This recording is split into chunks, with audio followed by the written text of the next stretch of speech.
What's up, you guys? This is Rob from the Gay Guy Plays, and today I am bringing the channel something a little bit different. And if I'm gonna be completely honest with you, I don't think that I have been this excited for a video series for a very, very long freaking time. Now, as many of you guys know, there's a lot of negativity that's kind of flying around within the Warframe community generated towards DE, and you know, if I'm gonna be frank, a lot of it is kind of deserved. However, that doesn't mean that they haven't had brilliant shining moments of glory, so I figured, why not influence them through positivity, right? Let's show them what they did right. And for me, I wanted to go ahead and choose my top 5 greatest Warframe moments. And no, it's not going to be petty. It's not going to be like, oh, when they released Loki Prime. It's not going to be when they released the Loki Knave Deluxe skin. It's not going to be any of that. I'm going all the way back and taking a look at the things that they've done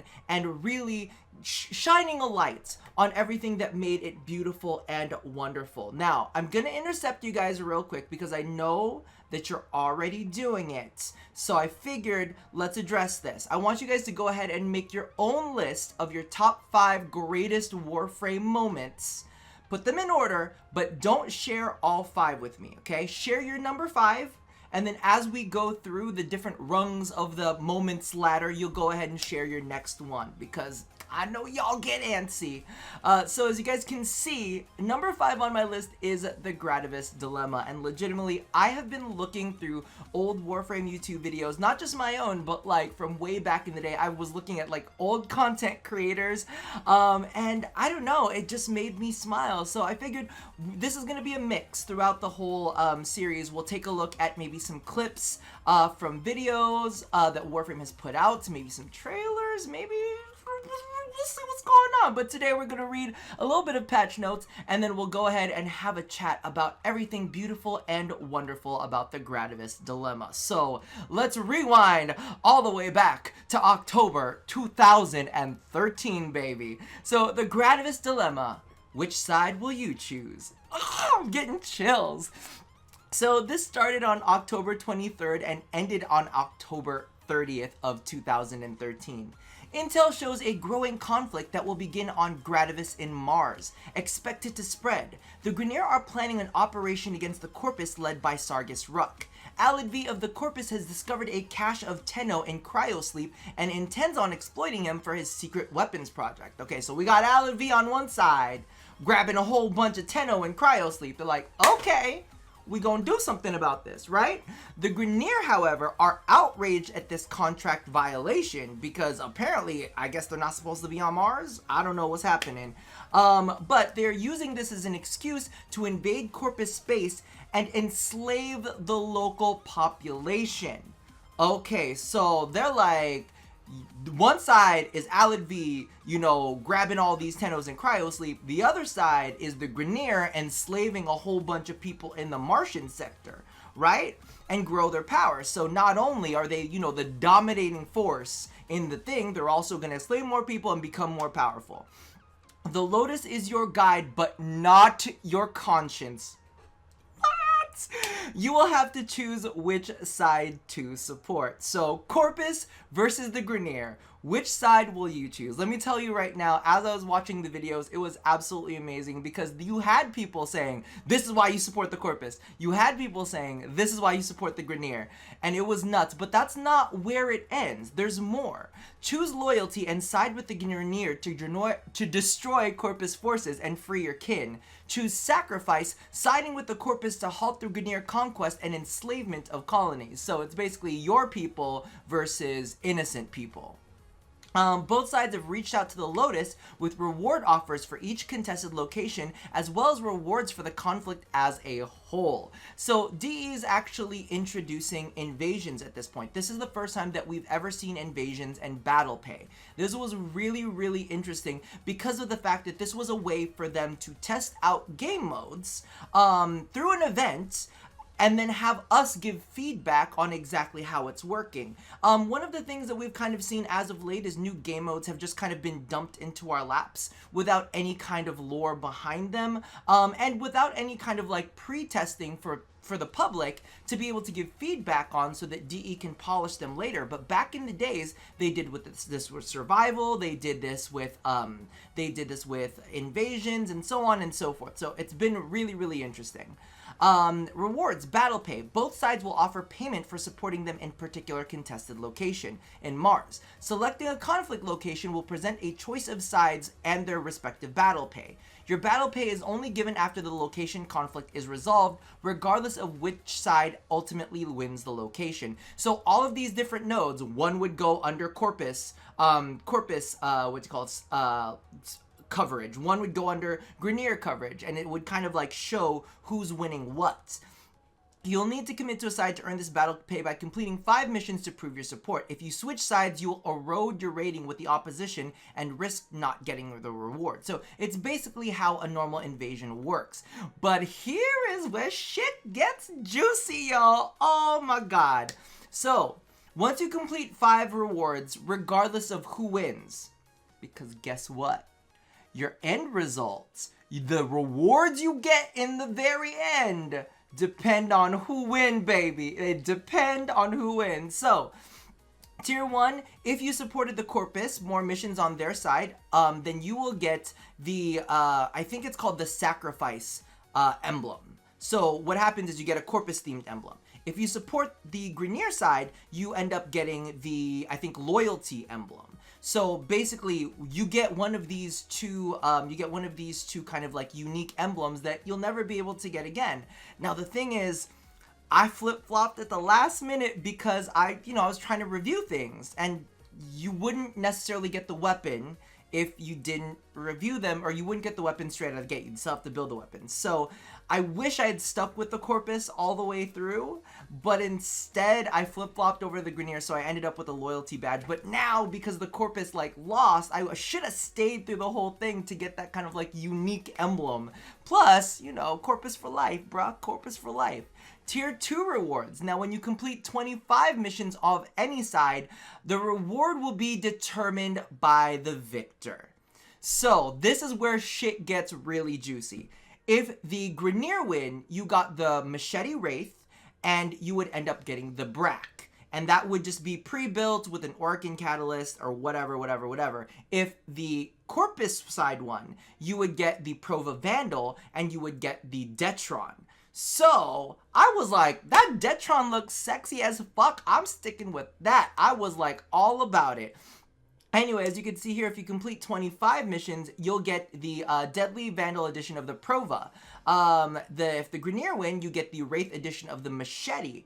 Both of them are just basically handed off to you. You have a slot, and I think you get what is it called? The Blue Potato. Then Tier 3 is where you get the Detron or the Brack. Here's the thing, though. If you represent the losing side, so say if you were a Grenier, if the Grenier won, but you're a Corpus supporter, you would only get the blueprints for the Brack.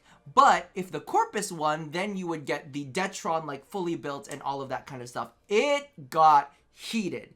And the thing that I absolutely loved about this when it came to kind of like DE is it really made the whole thing super duper rich. It really made the experience of doing this event crazy because the forums were popping off. The YouTube videos were popping off. Everybody was talking about this, what side should win, what side shouldn't, and everybody was keeping a tally of which nodes were being taken, and like, okay, well that node's like already won by the Grenier, we need to go to this node to try to be able to capture it because they're not paying as much attention to it, and it was just ridiculous. So as you can see right here, we're looking at the wiki, and there are a couple of different badges. So that's the Sacrifice emblem that I should have stuck in there and gotten it. But we ended up with the Gradivus Loyalty emblem for the Grenier, and it was pretty cool. The one thing that I think that DE really did right with this is number one, You got leaderboard position for your clans, you got trophies for it, and in addition to that, it really helped kind of bring the community together because we were all engaged with this event. Now, most of the events that we see these days are kind of like do 3 missions and then you're done. This was like ongoing, and you could see like teams. It's almost kind of like PvE meets PvP, right? Because the teams are all participating in PvE missions, but it almost turns into kind of like this PvP thing where you have 2 sides battling out. And I think that that's one of the things that Warframe kind of hasn't, like, Warframe is, I feel personally, one of the best PvE experiences out there. Like, when it comes to PvE, they've got it nailed down. But what they haven't managed to do is kind of blend the 2 PvP to PvE. I think it's like PvEVP? Something like that. Other games have done it, and I think that this was dipping their toe into that, and I think that it was a very, very exciting, was a very unique event, and it got so many people invested in what was happening with Warframe. The thing is, with the current events that we have, it's very much like, get in, do whatever it is that you're doing, and then after you're done, you leave, right? This one, your rewards, like, you had to pay attention to what was happening during the event. You were like committed, you were invested, you were like, okay, so what nodes are being taken? Do I still want to side with the Corpus? Do I still want to side with the Grineer? Wait, what's happening on this node? Like, okay, what weapon am I going to get in the end? Because what happens was, and this was the really, really insane thing, basically what happened is if the Grineer won, you would get the Brack, you would get the Machete Wraith, and by the way, the Grineer did win. Fuck you, Grineer. The Grineer won, we got the Brack, which I call the poop cannon, because it looks like a turd, and we got the Machete Wraith.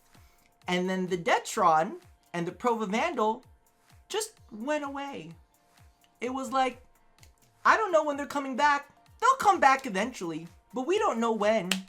And that was the thing that kind of like hung over people's heads. And it was this kind of like, It was this kind of sense of panic of like, we're never going to be able to get those weapons? Like, when are we going to get those weapons? When are those weapons coming out? Now, of course, eventually they did come out, which was hallelujah, because as we know now, the Detron shat all over the Brack. That's why you should have supported the Corpus to begin with, okay? But that is definitely the experience, and that was a really, really cool, unique experience. Like, you had this, like, when the Corpus lost, like, a part of me was like, when are we gonna see the Corpus weapons? You know, it's like that feeling of, like, you kind of lost a bit, you know? And then for all of the people that are Grineer side, they were just like cheering, like, yeah, we got our Tenno back. And it really, you know, in the long-term thing of the story, it really didn't do too much. However, it was an amazing moment in Warframe history. It brought the community together, kind of, sort of, in a way. It also made people want to pay attention to what was going on instead of the very much one and done events. Oh, I did my 3 missions. Okay, I can leave now instead. And then it also invited in a little bit of this competitive play, but through a PvE kind of like environment. It didn't feel unsafe for anybody. It was just this cool moment where everybody got together, and even though they were competing, it was still, I don't know, I just absolutely fell in love with it. So that about does it for this episode in the greatest moments of Warframe history, part 1. There will be 4 more parts. Just as a quick heads up, they might be consecutive. I'm gonna try to do one every single day, but you know, if there's something else that I want to cover a little bit more, we'll go into that. But I'll be having a couple more installments here for you guys. And then, what to call this, I think that's about it for me for now. I didn't know where I was going with that. But that does about do it for me for now.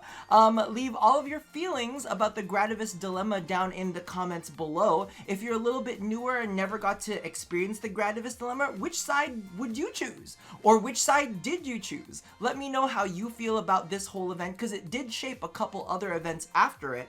But this one was really like the shining star. So toss your feelings all down in the comments below, and as always, love somebody, hurt nobody, and touch your body. And if you guys haven't already, make sure you go ahead and check me out on my lifestyle channel, which is youtube.com/RobOffline. There's some fun content that's coming out there as well. I'll see you guys next time. Bye-bye!